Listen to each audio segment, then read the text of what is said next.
네. 자, 오늘 저희가 함께 좀 깊게 파볼 주제는요. 바로 분산 아키텍처입니다. 네. 여러분이 보내주신 인포큐 아티클이랑 또 관련 질의응답 자료들을 보니까 기술적인 설계 그 자체보다도요.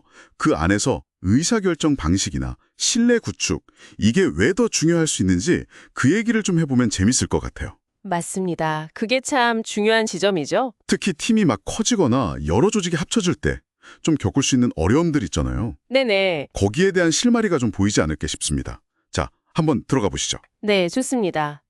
이게 분산 아키텍처를 기술적으로는 잘 도입을 했는데 실제로는 그 의사결정 과정이 예전처럼 중앙에 딱 막혀 있어서 확장되지 못해서 어려움을 겪는 경우가 진짜 많거든요. 아, 그렇죠.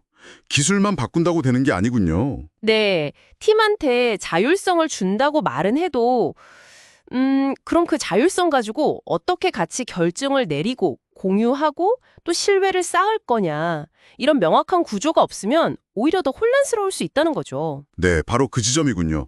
오늘 논의는 딱 여기서 시작하면 되겠네요. 맞습니다. 그래서 보니까 핵심적인 변화가 결국 통제에서 신뢰 기반으로 가야 한다 이건데요. 그 아티클에서도 앤드류 하멜 로이말요. 그분의 책을 인용하면서 허가를 구하는 게 아니라 조언을 구하는 문화가 중요하다. 이걸 강조하더라고요. 네, 그렇죠. 그러니까 이거 해도 돼요. 이게 아니고 이 일을 하기 전에 누구랑 좀 얘기해보는 게 좋을까요? 이렇게 질문 자체를 바꾸는 거. 맞아요. 그 질문의 전환이 핵심입니다. 근데 이게 말은 쉬운데 문화적인 변화잖아요. 쉽지는 않을 것 같은데요. 당연히 쉽지 않죠. 그래서 이제 구체적인 방법론 같은 게 좀 필요한 건데요. 그게 바로 아키텍처 자문 프로세스? 영어로는 뭐 AP라고도 하던데 이게 등장하는 겁니다. 아, AP. 네. 핵심 규칙은 의외로 간단해요. 어떤 결정을 내릴 때 그 결정 때문에 영향을 받을 수 있는 사람들 있잖아요. 네. 그리고 또 관련된 전문가들. 이런 사람들한테 성실하게 조언을 구했다면 그렇다면 누구나 아키텍처 결정을 내릴 수 있다. 이거요. 오, 누구나. 이게 좀 파격적인데요? 그쵸? 이게 어떤 권한의 문제가 아니고요. 오히려 투명하게 과정을 공유하고 서로 책임을 지면서 신뢰를 쌓아가는 그런 과정에 가깝습니다. 그리고 이게 좋은 게 뭐랄까 위아래 그런 계층 구조 없이도 팀들끼리 자연스럽게 이렇게 정렬이 된다고 할까요? 그런 걸 가능하게 한다는 점이죠. 아하. 그럼 그 조언을 구했다는 걸 어떻게 투명하게 보여주고 또 그걸로 신뢰를 쌓느냐. 그 도구가 바로 아키텍처 의사결정 기록, ADR이겠네요. 정확합니다. ADR. 이게 단순히 그냥 회의록처럼 남기는 걸 넘어서는 것 같아요. 왜 그 결정을 했는지, 다른 대안은 뭐가 있었고, 심지어 왜 그 대안은 안 했는지, 그렇죠. 거부된 안까지 포함해서요. 그리고 중요하게 누구한테 조언을 구했는지, 이걸 다 명확하게 남기는 거잖아요. 네. 여기서 진짜 신뢰가 쌓이는 것 같아요. 나중에 온 사람들도 아, 이런 고민을 했구나 하고 맥락을 알 수 있고 또 그 기록 자체가 뭐랄까 자신감의 표현. 우리는 이렇게 투명하게 했다. 이런 느낌. 맞습니다. ADR의 진짜 힘은 바로 그 투명성에 있다고 봐요. 그리고 이 개념을 이제 여러 팀으로 좀 확장시킨 게 아키텍처 자문 포럼이라는 것도 있더라고요. 아, 포럼이요. 그건 뭔가요? 이건 무슨 결제 라인 타는 그런 승인 자리가 절대 아니고요. 네. 그냥 여러 팀들이 모여서 우리 팀은 요즘 이런 아키텍처 고민하고 있어요. 이런 결정 내리려고 하는데 다른 분들 생각은 어때요? 이렇게 좀 공개적으로 논의하고 조언을 주고받는 그런 자리예요. 학습의 장이죠. 아, 그럼 자연스럽게 팀들 사이의 벽 같은 게 좀 허물어지겠네요. 그렇죠. 사일러가 깨지는 거죠. 조직 전체적으로 아키텍처에 대한 이해도도 높아지고 서로 배우면서 더 좋은 방향으로 같이 나아갈 수 있게 도와주는 거예요. 개별팀의 자율성은 살리면서도 전체적인 방향이나 학습 효과는 높이는 되게 영리한 방법 같은데요? 네, 상당히 효과적인 접근법이죠. 실제로 이런 걸 도입한 조직들 얘기를 들어보니까 의사결정 병목 같은 게 확 줄었다고 하고요.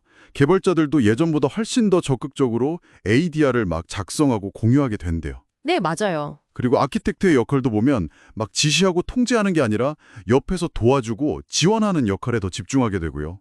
그렇죠. 조력자 역할. 결국 대화의 질 자체가 달라지는 거네요. 이게 진짜 중요한 것 같아요. 기술적인 설계도 만큼이나 그걸 만들어가는 과정, 그 문화. 그래서 그런 말이 있잖아요. 분산 아키텍처는 기술적인 도전이라기보다는 사회적인 도전이다. 아, 네. 이게 딱 맞는 말 같아요. 시스템 책임만 분산시키는 게 아니라 이 신뢰라는 걸 어떻게 조직 전체에 잘 분산시킬 거냐, 이 문제인 거죠. 신뢰의 분산. 네. 이건 결국 투명하게 소통하고 서로 적극적으로 협업하는 그런 문화를 통해서만 가능합니다. 아키텍처가 더 많은 통제 권한 이런 걸 가지려고 하기보다는 팀이랑 같이 고민해주고 지원해주는 어떤 존재감으로 기여하는 게 더 중요해진 시대가 아닌가 싶어요. 와, 존재감. 표현이 좋네요. 오늘 이 분산 아키텍처 이야기를 쭉 나눠보니까 결국 성공적인 아키텍처라는 게 기술 자체의 완성도만큼이나 어쩌면 그 이상으로 그걸 만들어가는 의사결정 과정하고 신뢰가 정말 핵심이구나 하는 걸 다시 한번 확인하게 됩니다. 네. 그리고 말씀해주신 아키텍처 자문 프로세스나 ADR, 자문 포럼 같은 구체적인 도구들이 이걸 어떻게 현실에서 가능하게 하는지도 잘 살펴봤고요. 네, 그렇죠. 그래서 마지막으로요. 이걸 듣고 계신 여러분께 한번 생각해 볼 만한 질문을 던져드리고 싶어요. 네, 좋습니다. 여러분의 팀이나 조직에서는 혹시 중요한 기술적인 결정들 내릴 때요. 주로 허가를 얻는 방식으로 일이 진행되나요? 아니면 자연스럽게 조언을 구하는 방식으로 진행되시나요? 허가냐 조언이냐? 네. 만약에 공식적인 ADR이나 포럼 이런 게 지금 당장 없더라도요. 중요한 결정을 내리기 전에 그냥 동료나 관련 전문가한테 좀 투명하게 조언을 구해보는 그런 작은 시도 하나가 혹시 우리 팀의 어떤 역학 관계나 결정의 질에 좀 긍정적인 변화를 가져올 수도 있지 않을까? 한 번쯤 성찰해 보시면 어떨까 싶습니다.